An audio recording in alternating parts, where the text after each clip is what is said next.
नमस्कार, MD creator में आपका स्वागत है। वाक्य ही भाषा की अभिव्यक्ति का सशक्त माध्यम है।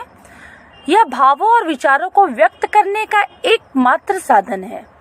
आइए बात करते हैं रचना के आधार पर वाक्य के भेदों की। रचना के आधार पर वाक्य के 3 भेद।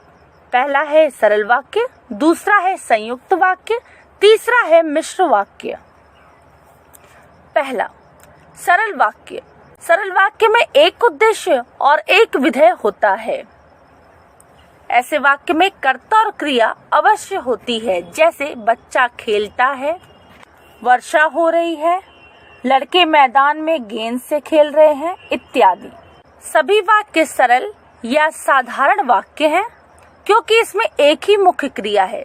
दूसरा भेद है संयुक्त वाक्य, जिस वाक्य में 2 या 2 से अधिक समान स्तरीय साधारण वाक्य अर्थात समानाधिकरण अवयवों के द्वारा जोड़े गए हों और अर्थ के लिए एक दूसरे पर निर्भर न हो, उसे संयुक्त वाक्य कहते हैं।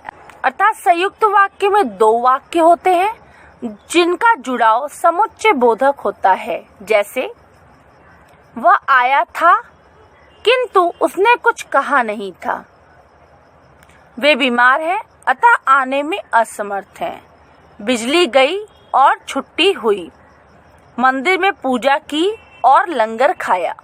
यहाँ पर और, किंतु, परंतु इत्यादि ये सब है समुच्चय बोधक जिनको 2 वाक्यों को जोड़ने के लिए प्रयुक्त किया गया है।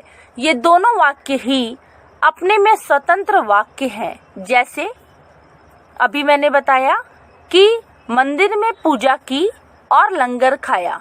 लंगर खाना एक अलग वाक्य है, इसको भी हम स्वतंत्र लिख सकते हैं, और मंदिर में पूजा की ये भी एक स्वतंत्र वाक्य है जिसको भी हम अलग लिख सकते हैं। अर्थात इन दोनों को जोड़ा गया है समुच्चय बोधक और से, इसलिए यह संयुक्त वाक्य है। अब बात करते हैं तीसरे वाक्य की, वह है मिश्रित वाक्य अर्थात मिश्र वाक्य। मिश्र वाक्य वह वाक्य है जिसमें एक से अधिक उपवाक्य होते हैं। इनमें एक मुख्य अर्थात प्रधान होता है तथा एक या एक से अधिक आश्रित उपवाक्य होते हैं। कहने का तात्पर्य है कि इसमें एक वाक्य है जो वो मुख्य वाक्य है, बाकी उस मुख्य वाक्य पर आश्रित उपवाक्य होते हैं जिनको अलग लिखा नहीं जा सकता। मिश्र वाक्य में उपवाक्य जैसा, वैसा, जो, वह, जब, तब, क्योंकि, यदि, तो इत्यादि योजकों द्वारा जोड़ा जाता है। उदाहरण, रहमान ने कहा कि वह मुंबई जा रहा है। रहमान ने कहा कि, यहाँ पे की जो है वो जोड़ा गया है 2 वाक्यों के बीच में, किंतु यहाँ पे आश्रित उपवाक्य को अलग नहीं किया जा सकता है। जैसे जब मैं घर पहुंचा तब तक पिताजी आ चुके थे। यहाँ पर मुख्य वाक्य और आश्रित उपवाक्य दोनों हैं जो योजकों से जोड़े जाते हैं। जैसा कि मैंने संयुक्त वाक्य में पहले कहा था कि 2 वाक्य होंगे और दोनों ही स्वतंत्र होंगे, लेकिन यहाँ पर उसका उल्टा है। यहाँ पे 2 वाक्य हैं, एक प्रधान है एक आश्रित है। प्रधान जो वाक्य है आश्रित वाक्य का केंद्र है, अर्थात आश्रित वाक्य जो है वह प्रधान वाक्य पर आश्रित है, इसलिए उसका नाम आश्रित उपवाक्य है। मिश्रित वाक्य के मुख्य उद्देश्य, मुख्य विधेय से जो वाक्य बनता है वह प्रधान उपवाक्य होता है। इसको विस्तार से समझने के लिए हम आश्रित उपवाक्य के प्रकार जो है वो 3 है उससे समझ सकते हैं, जो है 3: संज्ञा, विशेषण और क्रिया विशेषण। संज्ञा उपवाक्य, अगर संज्ञा उपवाक्य की बात करें तो प्रधान उपवाक्य की किसी संज्ञा या संज्ञा पदबंध के बदले आने वाला उपवाक्य संज्ञा उपवाक्य होता है। जैसे मेरे जीवन का मुख्य उद्देश्य है कि ज्ञानार्जन करूं। इस वाक्य में कि ज्ञानार्जन करूं संज्ञा उपवाक्य है, जबकि मुख्य प्रधान वाक्य मेरे जीवन का मुख्य उद्देश्य है। इस वाक्य में की ज्ञानार्जन करूं प्रधान उपवाक्य की क्रिया का उद्देश्य करता है। दूसरा उदाहरण, रहीम ने कहा कि आज मुझे घर जाना है। इस वाक्य में रहीम ने कहा यह प्रधान वाक्य है क्योंकि रहीम कह रहा है कुछ। दूसरा है आज मुझे घर जाना है, यह संज्ञा उपवाक्य है और कहा जो है वो क्रिया का कर्म है। इसी प्रकार दूसरा जो उपवाक्य का भेद है वो है विशेषण उपवाक्य।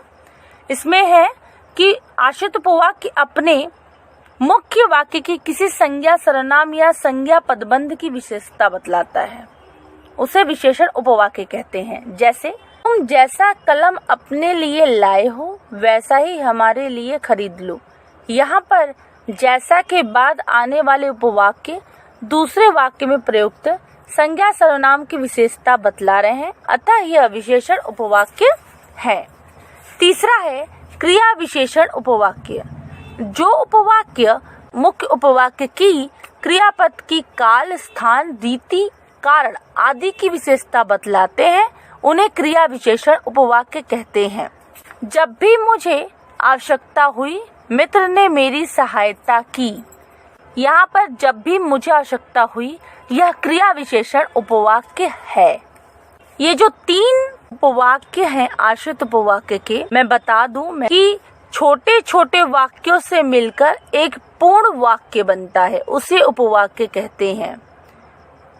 ठीक है, जिस वाक्य में जितनी क्रियाएं होती हैं उतने ही उपवाक्य होते हैं। अर्थात 2 क्रियाएं हैं तो 2 उपवाक्य होंगे, एक प्रधान होगा एक आश्रित होगा। जैसे कि संयुक्त में 2 हैं, दोनों ही स्वतंत्र हैं।